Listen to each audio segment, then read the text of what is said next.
Shout out to Woke Blaster's channel for putting together this compilation of Jon Stewart. So I've been watching Jon Stewart here since Trump became president, and he seems like he's just a few steps behind the same thought process of Bill Maher. And there's actually there's a couple good interviews you guys can look up where he is diving into the corruption with Doge and the donations of, or the whatever you call it, our federal tax dollars going to NGOs, non-governmental agencies, and nonprofits, and then funneling back to the Democrats, and the cycle continues. And realizing that, it's a scam and that the whole system is corrupt and collapsing. And so he has recently been on the rampage against MSNBC because MSNBC, people, you go back 5, 10, 15 years, people used to criticize Fox News all the time because Fox News was the first to not be news and be more like news, entertainment, and opinion. Whereas everything seems to be flip-flop now, where Fox News is reporting the news more than anybody, and no one else is even reporting the news. They just are pushing whatever agenda they want. So Stewart is pissed and is basically saying, "Hey, instead of going too far into what's going on with Doge and all that, he's more on the side of like media is so corrupt that that's what's ruining the country." First law of Trumpodynamics. Every action is met with a very not equal overreaction. These pardons are sick. They are offensive. They are un-American. This is one of the most egregious, despicable acts in American history. This is textbook authoritarian takeover 101. Knew I should have taken that class. And not majored in submissive liberty. You guys, Rachel Maddow is probably, in my opinion, the worst out of everyone in media right now. She'll run an hour-long story that she knows is deceptive. She knows she's lying, and then she'll retract it the next day. And most people don't see those retractions. And there are a lot of angry, mostly elderly people that are getting the information from her, thinking it's news, and they're extremely angry, they're extremely upset, and that's leading to what we have with all this protesting and vandalization and old women scratching and hitting and throwing their food at cars. It's just it's not right. Liberal crying 101. Trump derangement syndrome is hitting new, almost cartoonish heights, and even liberals like Jon Stewart are starting to sound the alarm. The lies, the scripted outrage, the shamelessly twisted narratives, it's all spiraling out of control. And Stewart, he's had enough. At the center of this media circus is MSNBC, a network practically engineered to take down Trump and usher in the era of performative wokeness. But here's the twist. Jon Stewart and a growing number of his ideological peers aren't playing along anymore. They're breaking ranks, calling out the hypocrisy, and exposing the left's media machine for what it really is, a propaganda engine disguised as journalism. It's not about defending Trump, it's about defending truth. And Stewart, surprisingly, is becoming an unlikely voice of reason in a landscape gone mad. You want to make America great again? You can't skimp on the details. President Trump says he's going to reverse Joe Biden's mandate to phase out plastic straws, saying, enjoy your next drink without a straw that disgustingly dissolves in your mouth. Okay, he's right on this one. He is right on this one. Those straws are f***ing terrible. Objectively terrible. I'm supposed to have some weird tissue paper dissolve in my mouth just because turtles can't figure out straws aren't food? No. Don't eat the tubes, you stupid turtles. So Trump is making America great again by taking us back to 2016. But obviously, if we're going to make America great again, we can't stop in 2016. We got to keep pushing. to that place when America was truly great. This is exactly what I've been talking about. Straight, down-the-middle journalism with zero bias is becoming a rare gem. I mean, let's face it, Biden has rolled out some environmental policies that are not only laughable, but borderline absurd. These are the kinds of policies that deserve to be questioned, mocked, and put under a microscope. But do you think his loyal media mouthpieces at MSNBC or CNN will call him out? Of course not. You could shove the flaws in Biden's agenda right in their faces, and they'd still find a way to spin it as a triumph. It's like they're allergic to accountability whenever the left is in power. This isn't journalism anymore. It's PR with a teleprompter, and the American people are starting to see right through it. If there's one critique of the media from the right that I do agree with, is the moralizing nature. Like, there is no condescension and moralizing on Fox. It's people on a couch asking questions. Are you worried about how many terrorists are coming in on the board? I never thought there would be a day where Jon Stewart is basically saying good things about Fox News. Do you ever worry about that? Whereas if you turn on MSC sometimes, you're like, it's like birds descending, you know, at sea on a tuna boat going, that's factually incorrect. Incorrect. Not correct. Incorrect. And you're just like, I can't listen to this. MSNBC appears to be running with a clear anti-Trump, anti-Republican agenda where every single statement from the former president or his allies is scrutinized under a microscope. They obsessively check for inconsistencies, fact-check every syllable, and frame even minor missteps as earth-shattering scandals. It's relentless. But where was that same energy when Biden was in power? Suddenly, the fact-checking disappeared. Gaffes were brushed aside. Broken promises were rebranded as evolving policy. Instead of challenging the administration, they coddled it, offering softball coverage and carefully curated narratives that shielded Biden from real accountability. And when MSNBC does catch even a faint whiff of an inconsistency from the right, they don't just report it, they magnify it, sensationalize it, and turn it into wall-to-wall coverage. It's not journalism, it's partisan theater. A double standard this glaring doesn't just erode trust, it exposes the media's true loyalties, and viewers are starting to catch on. I think what the media has done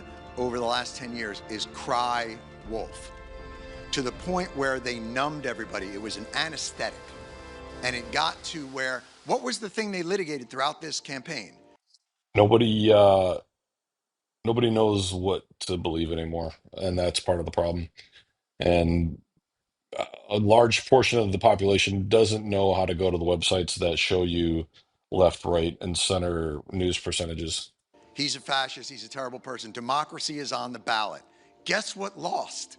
At the ballot. If you told us democracy is on the ballot, well, democracy got its ass kicked by a majority vote. So I'm very cautious about when to know, like, yeah, hopefully I won't do it the night after Crystal knocked. I'll get it, like, but it's like, when do you put your dog down? Like, it's one of those things, like, you're not quite sure. But I do understand how annoying that is. Another truth bomb from the comedian Jon Stewart drops it and the media flinches. Because here's the deal, when networks like MSNBC and CNN keep crying wolf when there's clearly no wolf, people eventually stop listening. And honestly, who can blame them? It's all panic, no substance. All outrage, no facts. No wonder their ratings are in free fall. Viewers are tired of being lied to, gaslit, and manipulated by so-called journalists who treat their political bias like gospel truth. That's why more and more Americans are ditching legacy media and turning to independent platforms for actual reporting, the kind that doesn't come pre-packaged with spin and condescension. The lies pouring out of the mainstream media machine are not just frustrating, they're nauseating. The public's trust is gone, and unless these outlets pull a hard 180, they're headed straight for irrelevance. You can only push propaganda for so long before people start waking up, and it looks like that wake-up call is already happening. Inspiring words for us. Mr. President. History is literally watching us now. So let's preserve this secret place for our time and forever, for the benefit of all humanity. Thank you very, very much.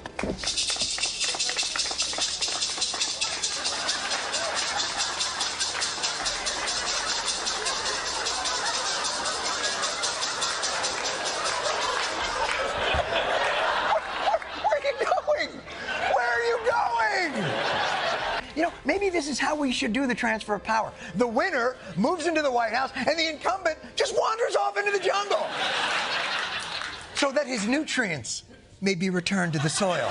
Just like Bill Maher, Jon Stewart isn't afraid to take a swipe at President Biden, and that's exactly what true comedians are supposed to do. Speak the truth and use comedy as a scalpel to cut through the noise. Stewart doesn't tiptoe around party lines or bow to political correctness. He calls it like he sees it, and that's what makes him stand out in today's echo chamber media landscape. His unapologetic takes have earned him a mix of devoted fans and vocal critics, but he couldn't care less. Stewart isn't in the game to win applause from either side. He's in it to challenge narratives, expose hypocrisy, and say the things the approved media won't touch with a 10-foot pole. Meanwhile, the woke media bends over backward to excuse every one of Biden's gaffes, whether he's rambling off script or forgetting names mid-sentence. Instead of holding power accountable, they coddle it. Stewart? He speaks his mind, no filter, no spin, and that's exactly why his voice is resonating louder than ever. Unfortunately, the Democrats aren't the ones to take criticism lightly, and they came after Stewart, gun blazing. Quite frankly, the response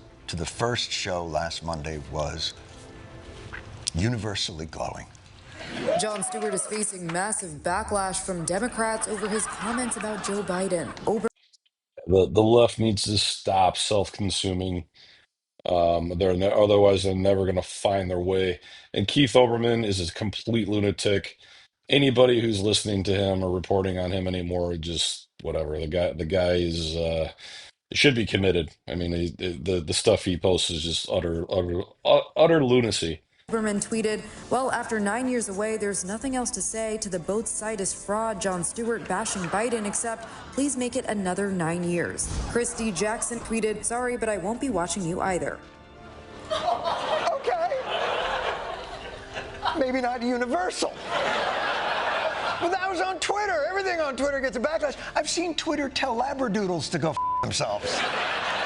Labradoodles. The left loves to brand itself as the champion of democracy and free speech, but the moment someone steps out of line, they're the first to silence dissent. It's a classic double standard. On paper, they preach inclusivity and open dialogue, but in practice, that inclusivity only extends to those who echo their talking points. Step outside that ideological bubble, and suddenly, you're the enemy. That's exactly why people like Jon Stewart, once hailed as a progressive icon, are now constantly hounded by the very crowd that once cheered him on. Why? Because he dares to question the woke orthodoxy. He points out the absurdities, the contradictions, and the hypocrisy, and for that, they label him a traitor. The message is clear, toe the line or face the backlash. But Stewart refuses to fall in line, and that's what makes him dangerous to both sides. He's not playing the partisan game, he's calling it out. And in a time when honest voices are shouted down for not parroting the correct opinions, that kind of integrity is rare and desperately needed. But Stewart, he's made of steel and just didn't care. He went after Biden even harder. Look, if we finally beat Medicare. Thank you, President Biden.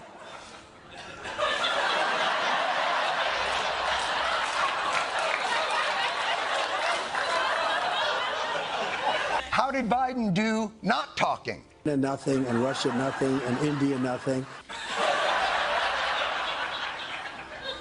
Not great. Oh shit, we're back, baby! Abortion! A to the B to the O to the R to the D to the repeal of Roe v. Wade. That is Trump's weakest issue. Look, there's so many young women who have been, including a young woman who just was murdered, and he went to the funeral. Did you just immigration abortion? Jon Stewart has been one of the rare liberals willing to call out President Biden's ineptitude without flinching. While most of the mainstream left circled the wagons and protected Biden at all costs, Stewart broke ranks, mocking the president's endless string of gaffes, contradictions, and baffling public appearances. And sure enough, the Democrats came for his head. The outrage machine kicked into gear, accusing Stewart of betrayal, of giving ammo to the other side. But he didn't flinch, he didn't apologize, he didn't walk it back. Because, unlike many in his camp, Stewart still values honesty over blind allegiance. He understands that comedy isn't about protecting power, it's about speaking truth to it. And if that means calling out the flaws of a president you once supported, so be it. Stewart's commitment to intellectual honesty, even at the expense of his popularity with the left, is exactly what separates him from the echo chamber pundits posing as comedians today. Good for Jon Stewart. And that clip they just showed of him interviewing the woman from the government, asking about government spending. It was like a Saturday Night Live skit. The disconnection. I mean, they know exactly what they're doing. They know they're all wasting money. They know they're all making contracts, and the contracts going to their cousin or somebody they know who's giving them the money back under the table. That's how all these people who go from broke or barely any money to multimillionaires in a short period of time in the government. So good for Jon Stewart. What do you guys think? Is he going to, follow in the footsteps of Bill Maher and reach out to the Trump administration and try to bridge more people to seeing the corruption and the craziness that's going on in the government and hopefully right the ship of the American experiment?